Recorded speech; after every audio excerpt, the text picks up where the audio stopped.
nosso primeiro palestrante, e eu vou dar a honra para a Isadora fazer isso, e aí nós vamos, durante toda a programação aqui, mostrando para vocês o que está acontecendo durante toda a virada. Vamos lá, Isadora. Bom, boa tarde a todos. Prazer estar aqui com vocês. Segura agora o currículo do cara que eu vou chamar agora.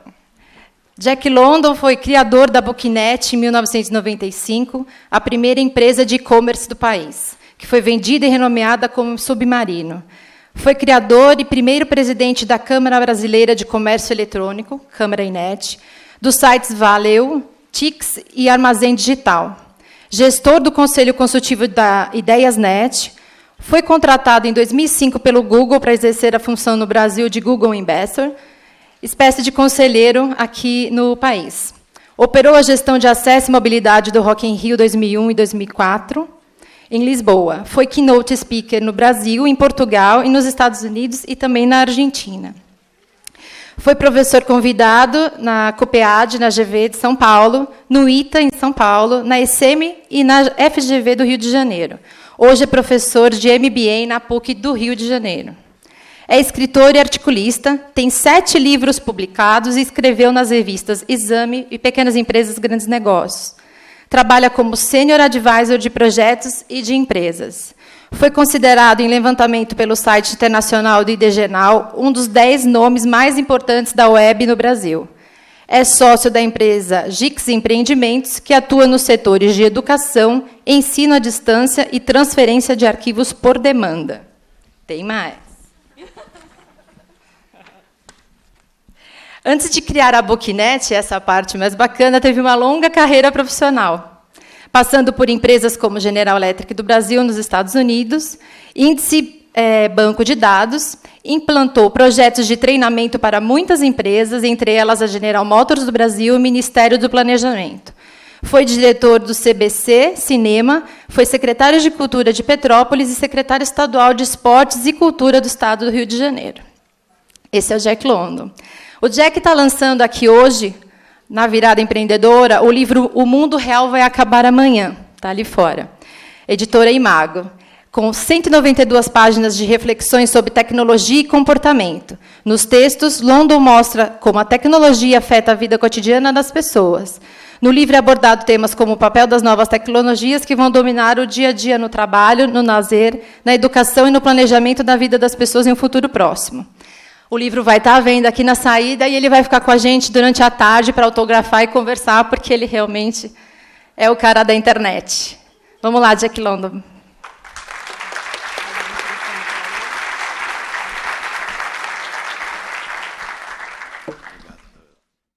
Depois dessa leitura da Isabela, eu acho que eu vou pedir um calmante. Se alguém tiver, será bem-vindo. Bom, o pedido que a Isabela me fez foi conversar um pouco com vocês hoje sobre a minha vida.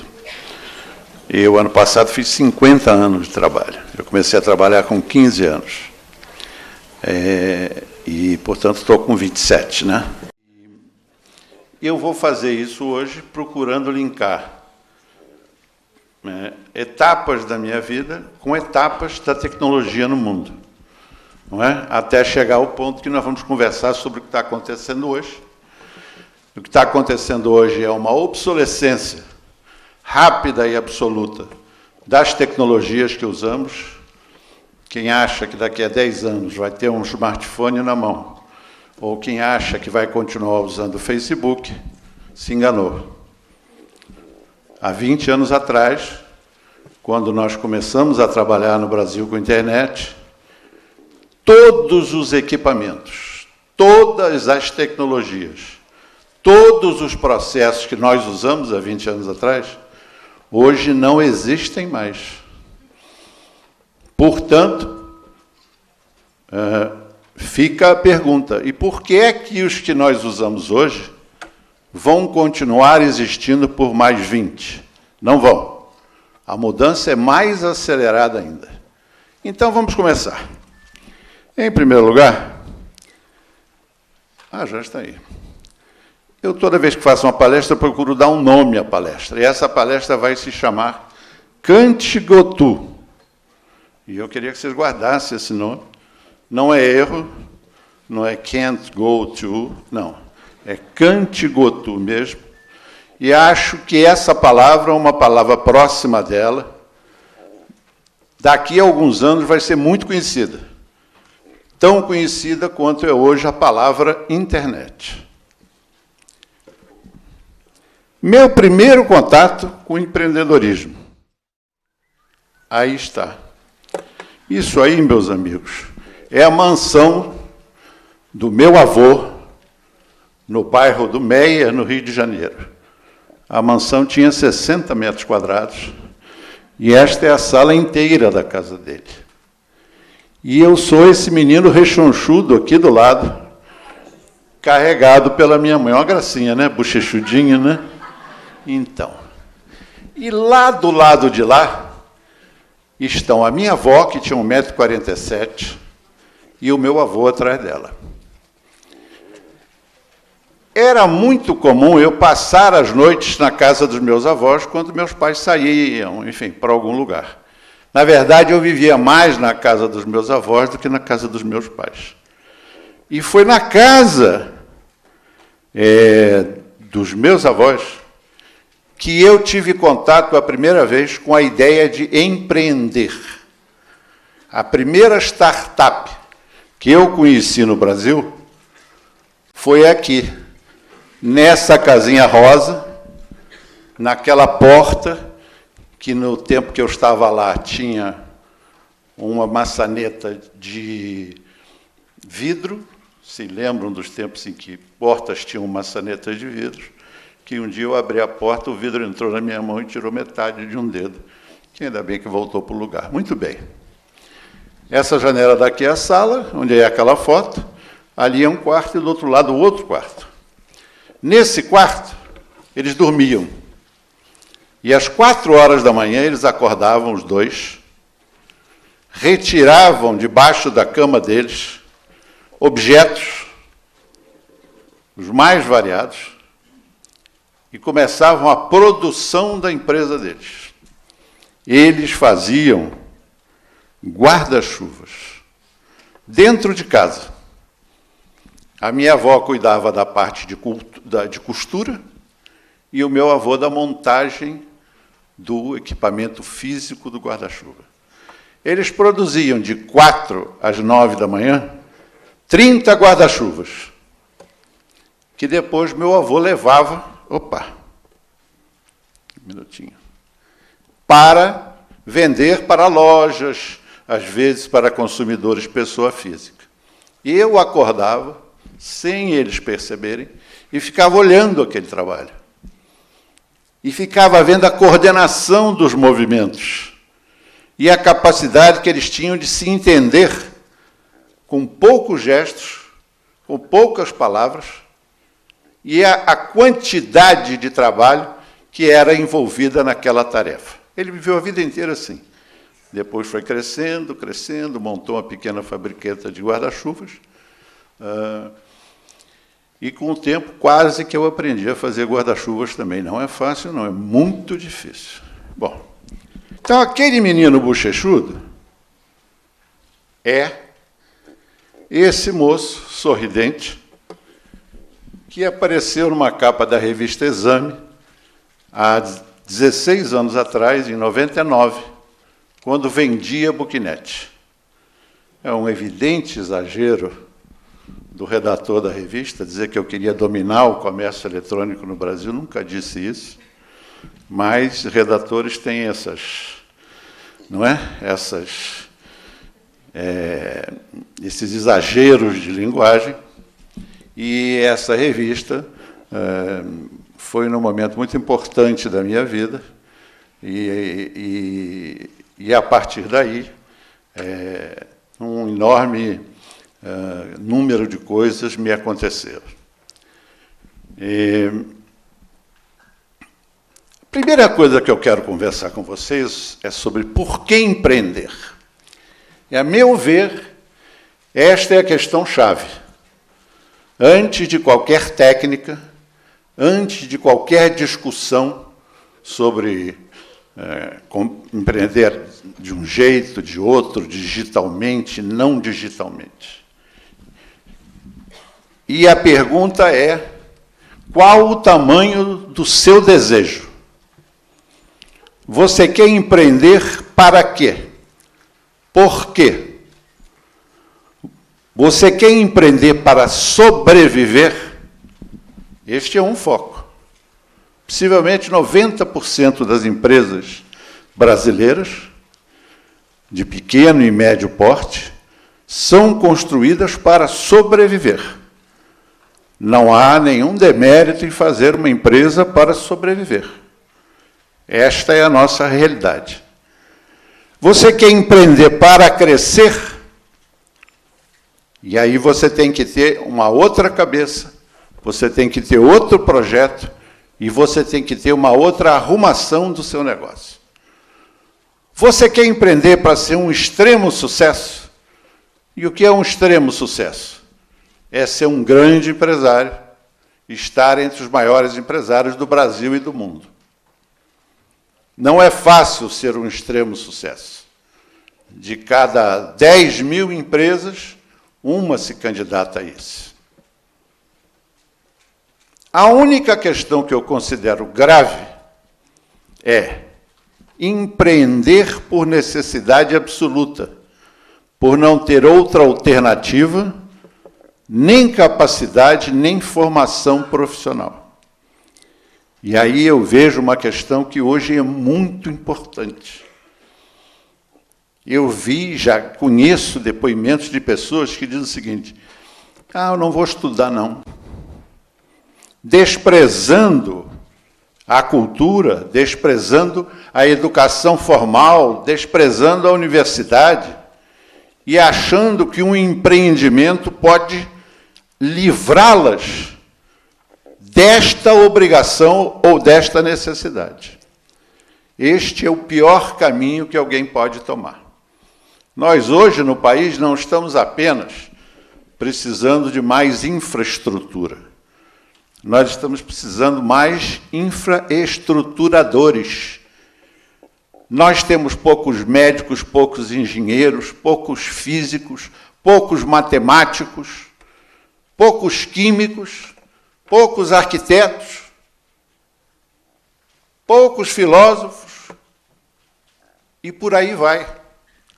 Então, este lado, que eu chamaria de lado doentio da ideia do empreendimento, nós devemos deixar de lado. É preciso que o empreendedor seja alguém que traga valor àquilo que ele está fazendo. Não se empreende sem conhecimento do que se está fazendo.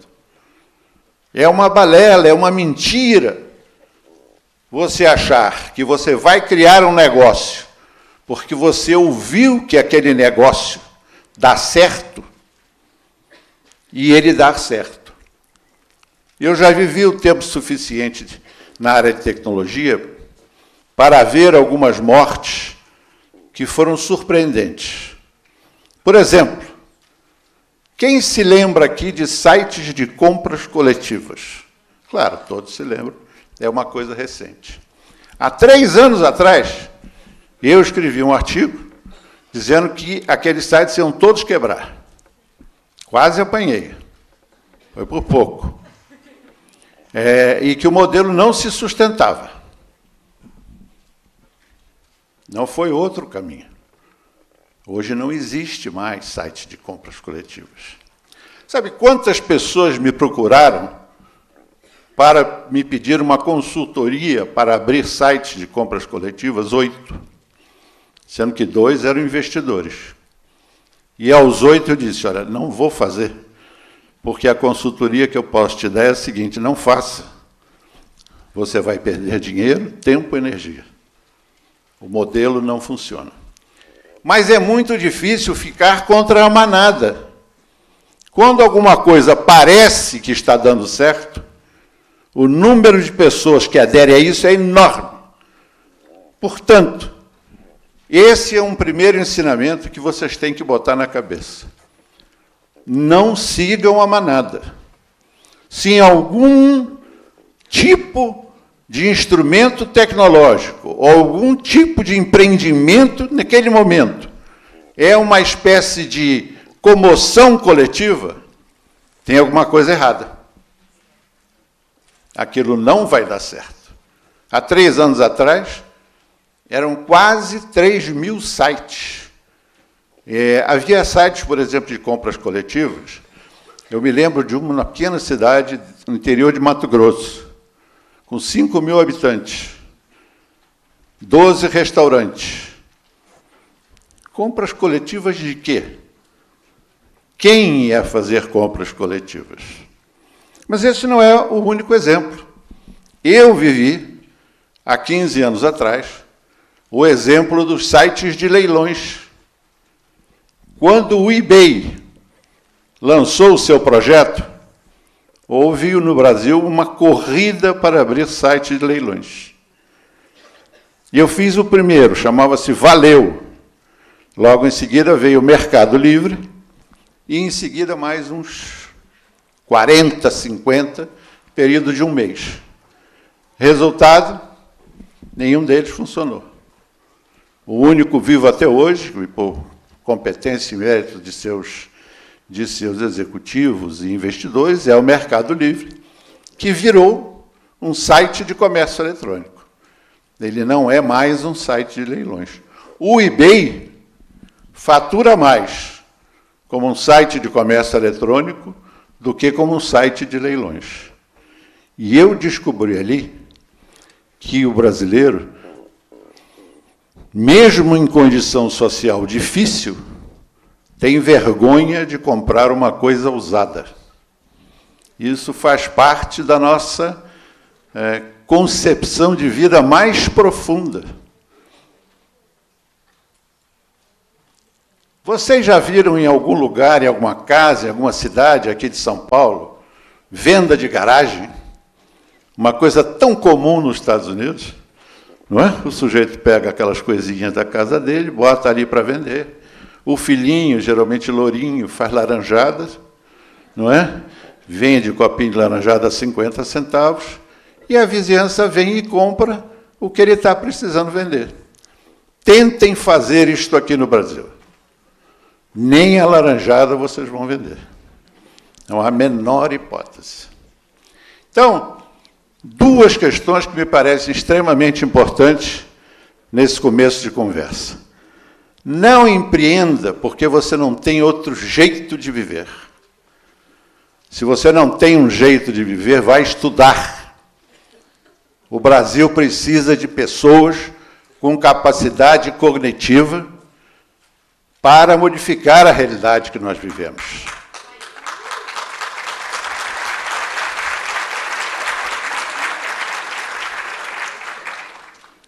E a segunda coisa, não empreenda alguma coisa que está na moda.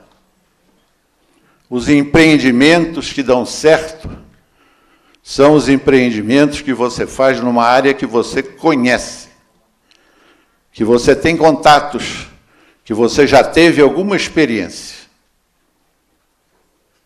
Vamos em frente.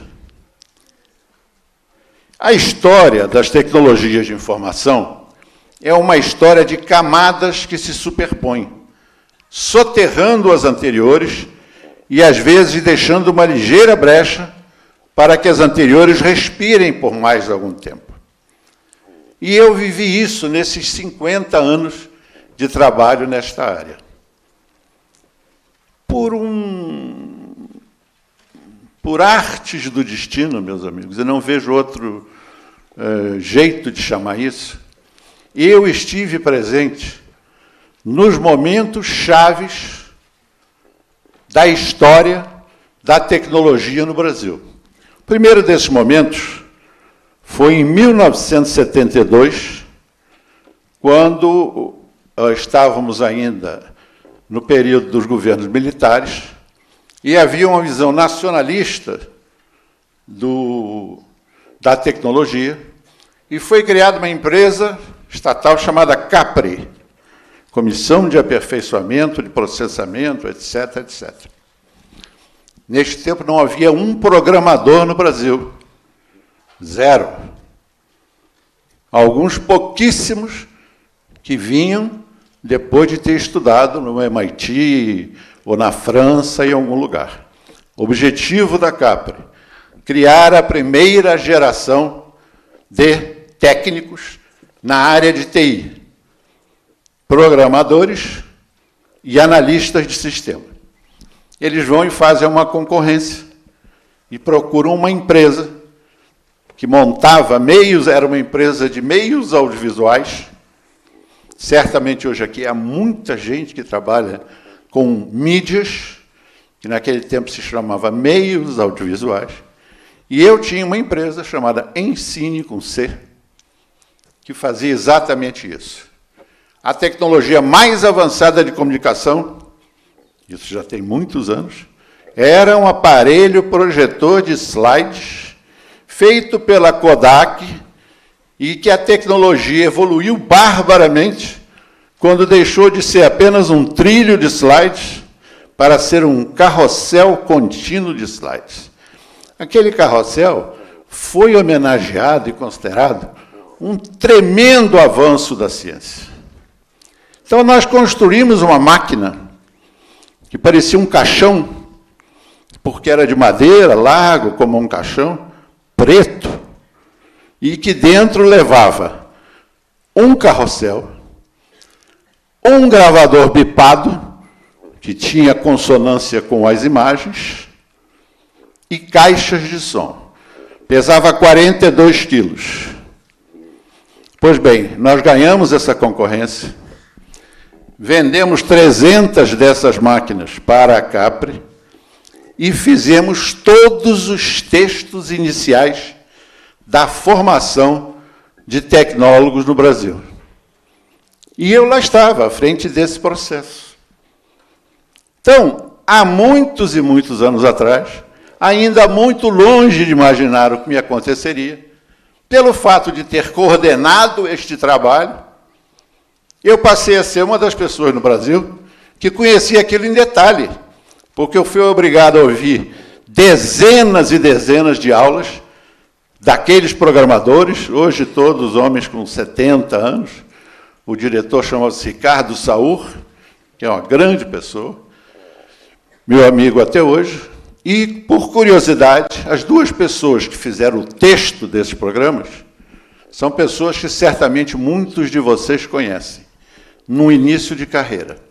Um deles chamava-se Ney Lopes, e é um compositor de samba muito conhecido, com grande sucesso. E a outra era uma redatora chamada Maria Carmen Barbosa, que era uma menina ainda, e hoje é parceira da TV Globo de escrever novelas. Maria Carmen já escreveu várias novelas. Eles sabem tudo de TI. Apesar de dizerem que não sabem e nunca terem usado, eles sabem. Muito bem. A vida foi andando. E tudo aquilo que a gente fez, hoje é completamente inútil. Eu não tenho nenhuma memória daquilo, a não ser, às vezes, que encontro com alguma dessas pessoas que trabalhou com esses equipamentos e que me culpam por escolioses dorsais brutais, porque eles viajavam de avião pelo Brasil todo para fazer cursos, carregando aquele pequeno aparelho de 42 quilos. Essa evolução não é nova, ela vem de longe.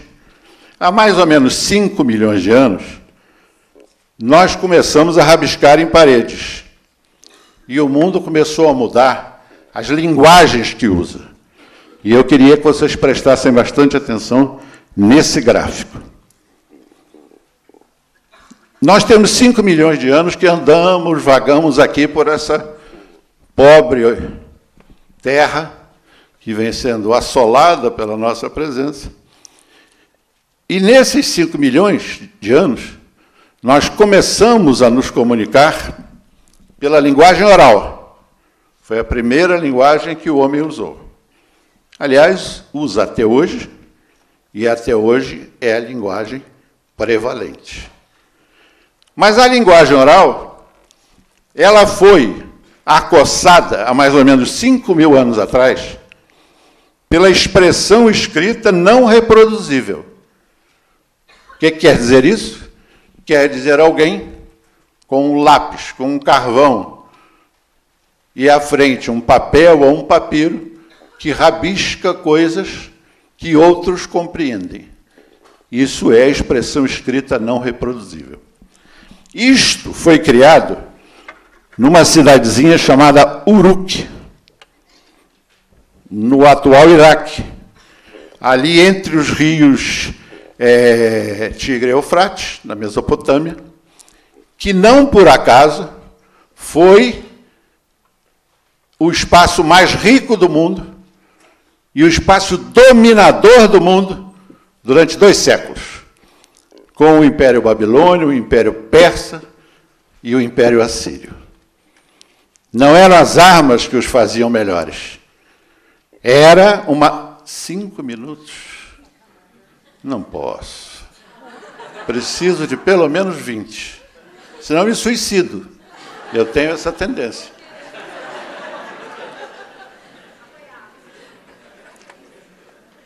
Há mais ou menos 500 anos atrás, eu vou procurar correr um pouquinho então agora.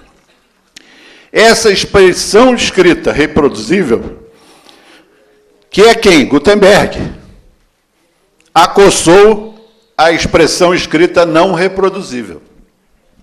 E aí nós entramos no mundo no qual nós nascemos e vivemos grande parte.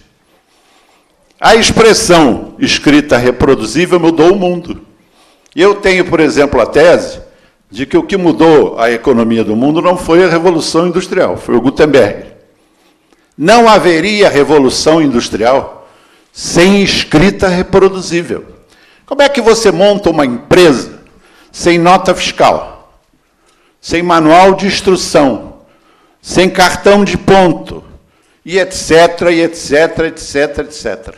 Foi a linguagem reproduzível que deu as condições para que a Revolução Industrial pudesse acontecer. E, finalmente, meus amigos, há mais ou menos uns 70 anos atrás, nasce e se torna visível aos olhos do mundo a expressão digital. O mais importante dessa curva é reparar como ela vai diminuindo. A compressão da curva é cada vez maior. Ora, se isso é verdade, a escrita digital não vai durar muito. Todos esses nomes que aí estão, daqui a alguns anos serão apenas palavras, saudosas palavras de um passado que vocês terão vivido. O que é que acontece com a internet hoje? Ela está numa fase da economia que o Keynes chama de saturação e banalização. Um produto que entra no mercado, ele é sempre um produto sofisticado para poucos. Quem os compra primeiro? Os americanos chamam de fast comers. É o primeiro que compra um smartphone, é o primeiro que compra um tablet, é o primeiro que compra um laptop. Depois vem a adesão progressiva das massas e, ao final, vem os last comers, que compram quando a tecnologia já está velha. Então, meu palpite, tudo isso que vocês estão usando, eu também, vai para o lixo em breve. Entre 5 a 10 anos. E vocês vão ver mais à frente que eu não estou sozinho. E aqui eu quero mostrar uma coisa que ressalta isso de uma maneira inacreditável. Estamos aqui na Fundação Getúlio Vargas, onde dei aula há muitos anos no Rio, com muito prazer durante anos, e vou mostrar um exemplo de alguma coisa que aconteceu em outra universidade, na PUC do Rio de Janeiro. Em 1958, a PUC instalou o primeiro computador numa universidade no Brasil. Isto foi um dos pontos-chave da entrada no Brasil no mundo tecnológico. Só havia 3 computadores no Brasil até então. 2, um no Ministério da Guerra, um no Planejamento, e outro no ITA, aqui em São Paulo, para uso militar. Muito bem. Esse computador da PUC, para ser inaugurado, teve a honrosa presença do presidente da República, Juscelino Kubitschek, e de um Papa. Alguém de vocês já inaugurou um computador novo em casa ou no trabalho, com a presença de um Papa e de um presidente da República? Duvido. Isso nunca mais aconteceu na história do Brasil.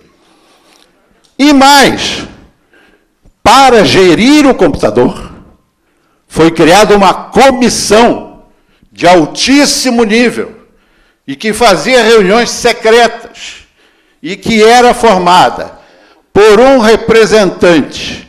A comissão chamava-se Conselho Administrador do Computador Eletrônico. Tinha um representante do Conselho Nacional de Pesquisas, um outro do Conselho Nacional de Petróleo, um outro da Comissão Nacional de Energia Nuclear, um da Companhia Siderúrgica Nacional, um do Ministério da Guerra e um outro da Escola Politécnica da Universidade Católica. E eles se reuniam para ficar tomando conta dessa salinha ali. Ali estava o monstro. Ali estava o grande avanço tecnológico, que era mesmo um grande avanço tecnológico. Sabe qual era a capacidade de processamento dessa máquina? 24K. Está ali, na matéria da época.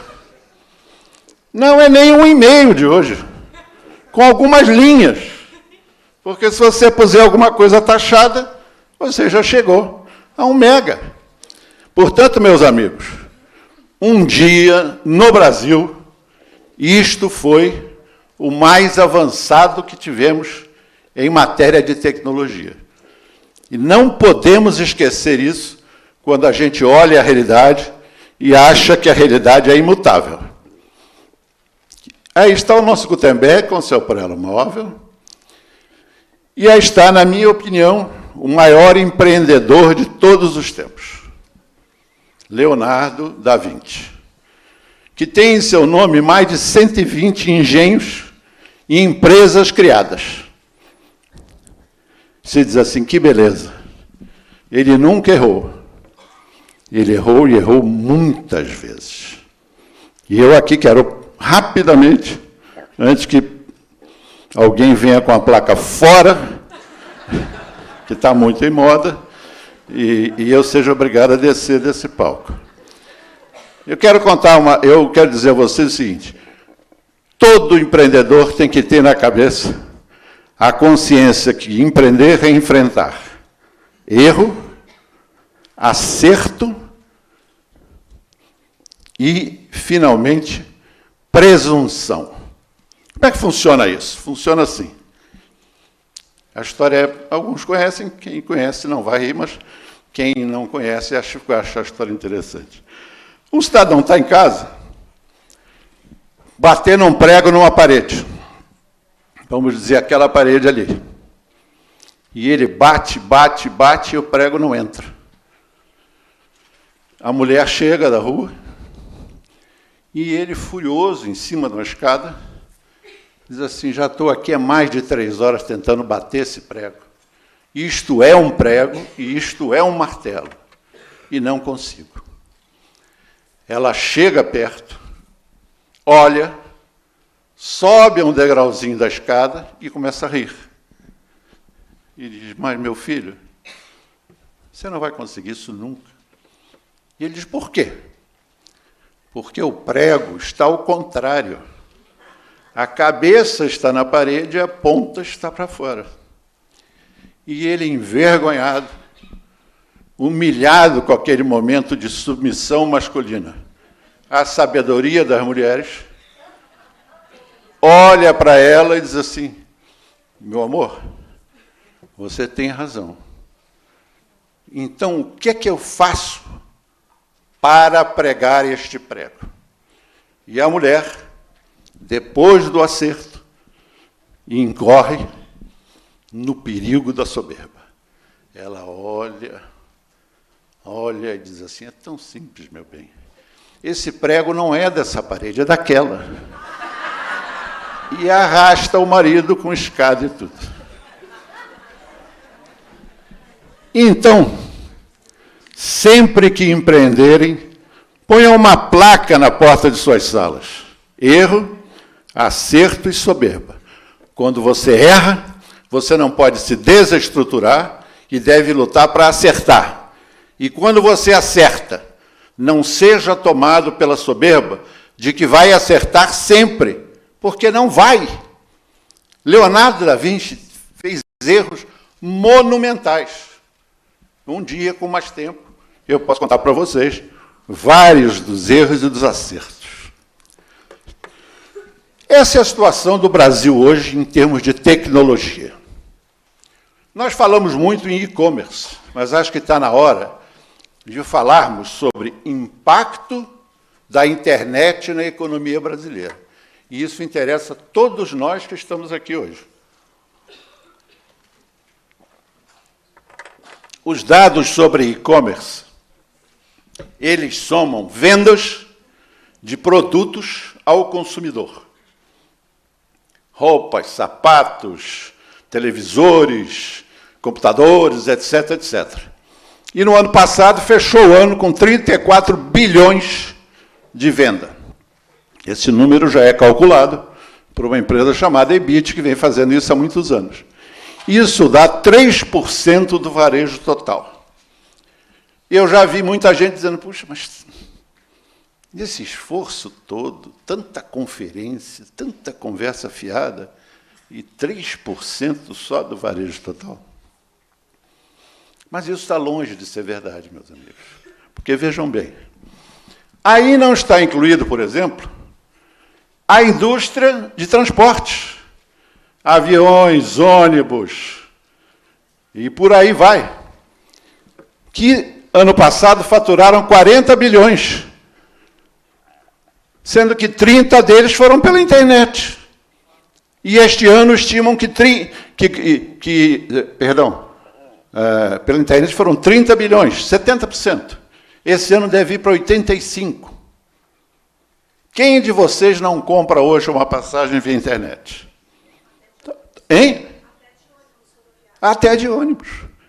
Portanto, a atividade de aviação é uma atividade operada pela internet. A mesma coisa, por exemplo, hotelaria. A mesma coisa, os ativos bancários movimentados. Hoje, mais ou menos 65% das operações bancárias são pela internet. Se você somar só esses 4, isso dá 120 bilhões de reais. E aí vem a pergunta, qual será o impacto da internet na economia brasileira? Eu acho que é alguma coisa entre 500 a 800 bilhões são movimentados, comercializados pela internet. Isso é 20% do PIB. Vocês sabiam que isso é mais do que o que vende a indústria automobilística? É mais do que vende a indústria de construção civil? É mais do que vende a indústria siderúrgica,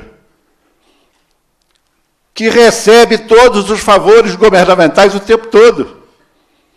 Nós temos hoje, na área de TI e internet, e telefonia de longa distância e internet, mais pessoas empregadas do que qualquer um desses setores. E nossa voz não é ouvida. Nós não temos expressão pública do tamanho daquilo que somos. Nós não nos organizamos, não sei porquê, não me perguntem, ou talvez o próprio trabalho nosso, que é muito individual, não nos leve à ideia de ter uma força econômica, social e, por consequência, política, no bom sentido, no sentido de ser ouvido e não apenas receber pacotes prontos, como tantos que já recebemos aí pela vida, para os quais não contribuímos. Então, o setor é hoje, possivelmente, o mais importante setor da economia brasileira. E agora, para terminar, vamos falar do que vai ser a internet daqui a alguns anos. Já ouviram falar nesse moço? chama-se George Church. Ele é um geneticista americano, professor emérito, e tem um laboratório na Universidade de Harvard.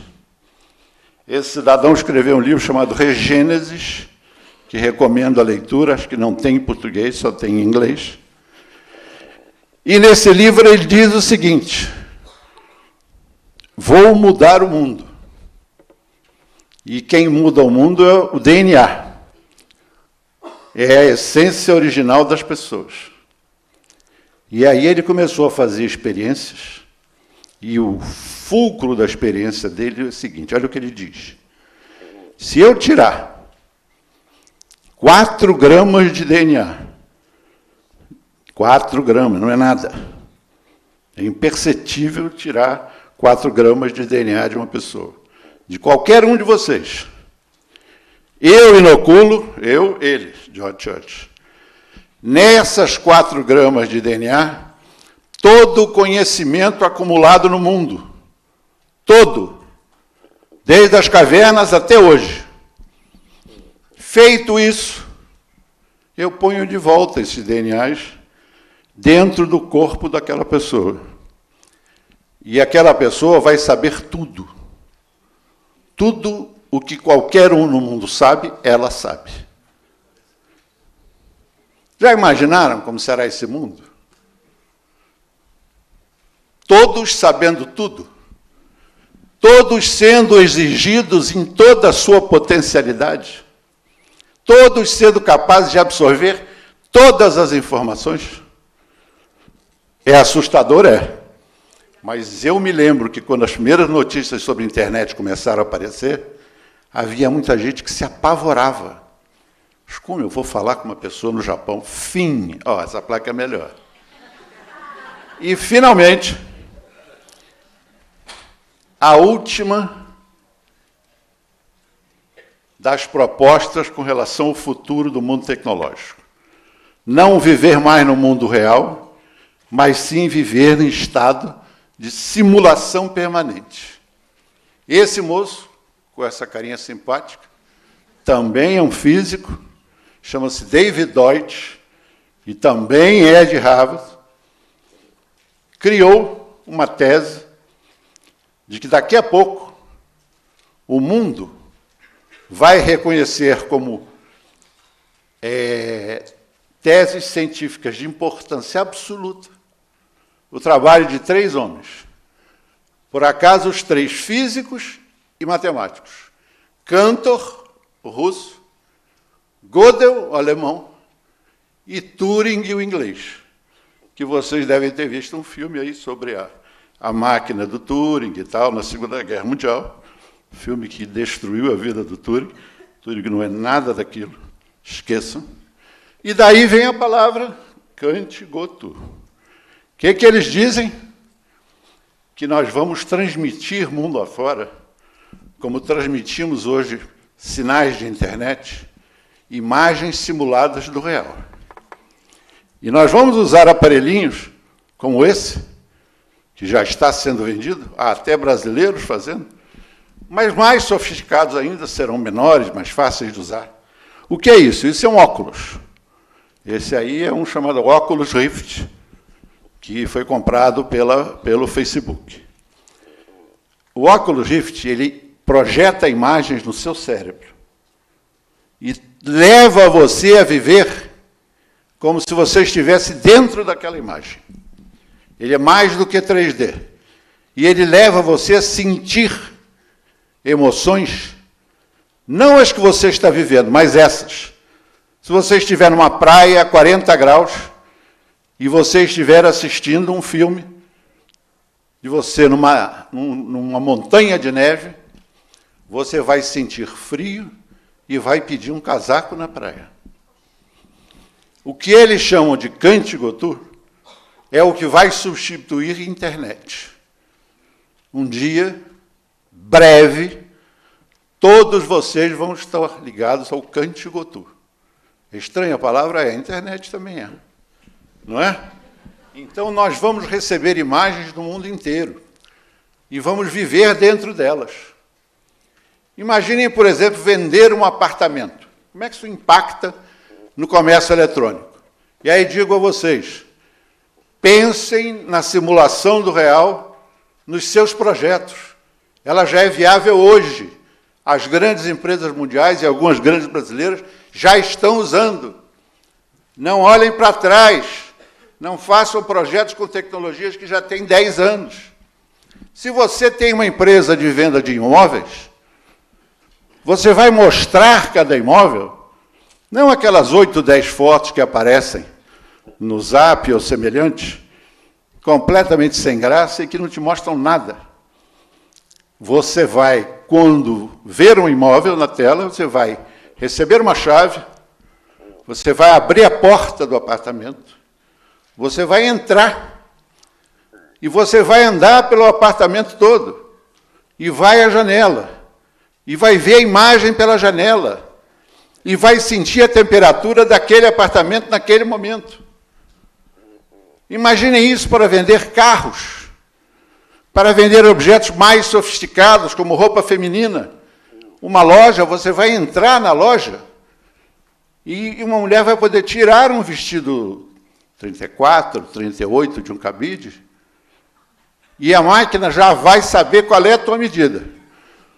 Às vezes não é 34, 38. Eu vi que houve ali um sorriso maroto ali, como quem diz, quem me dera.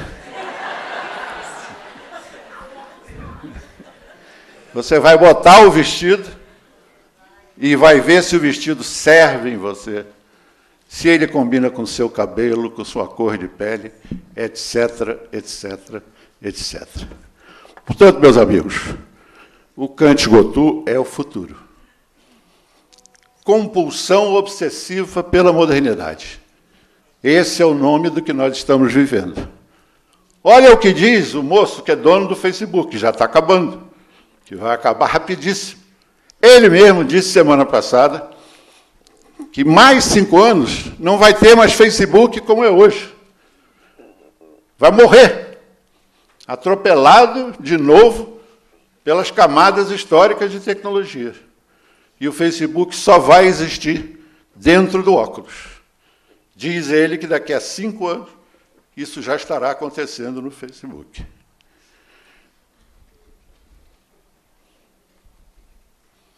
Isso aconteceu semana passada. Segundo fim. Antes do terceiro eu termino. Já está no finalzinho. Um homem que morava na Austrália, a mulher foi ter neném no hospital e ele estava em Nova York. E o bebê nasceu prematuro e ele não podia voltar. A Samsung montou uma aparelhagem dentro da sala de parto e ele, em Nova York, no escritório dele, assistiu o parto, como se ele estivesse dentro da sala de parto. Ele diz que nunca viu um parto desta maneira. Ele ficou conversando com a mulher, acalmando ela, esticando a mão para ela, e ela esticava a mão para ele como se eles se tocassem, reproduzindo aquela imagem, né, de Deus com o homem. É isso que nós vamos viver. E não vai demorar.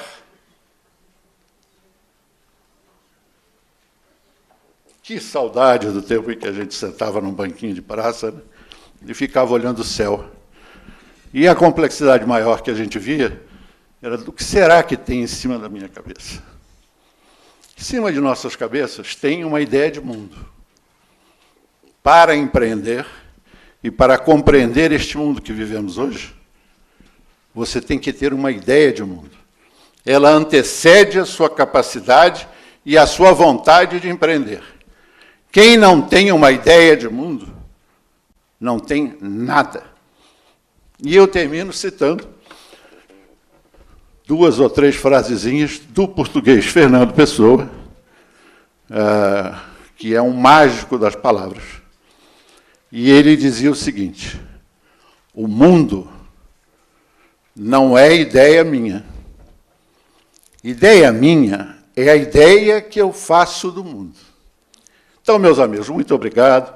Desculpas a mocinha que se cansou de levantar com as plaquinhas.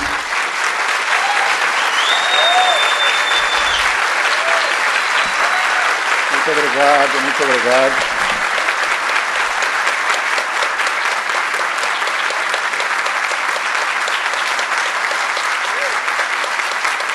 E não esqueçam Pessoa, que dizia, tudo vale a pena se a alma não é pequena. Juntem essas duas frases e aí está a base do empreendedorismo. Muito obrigado, hein? Muito obrigada, Jack London.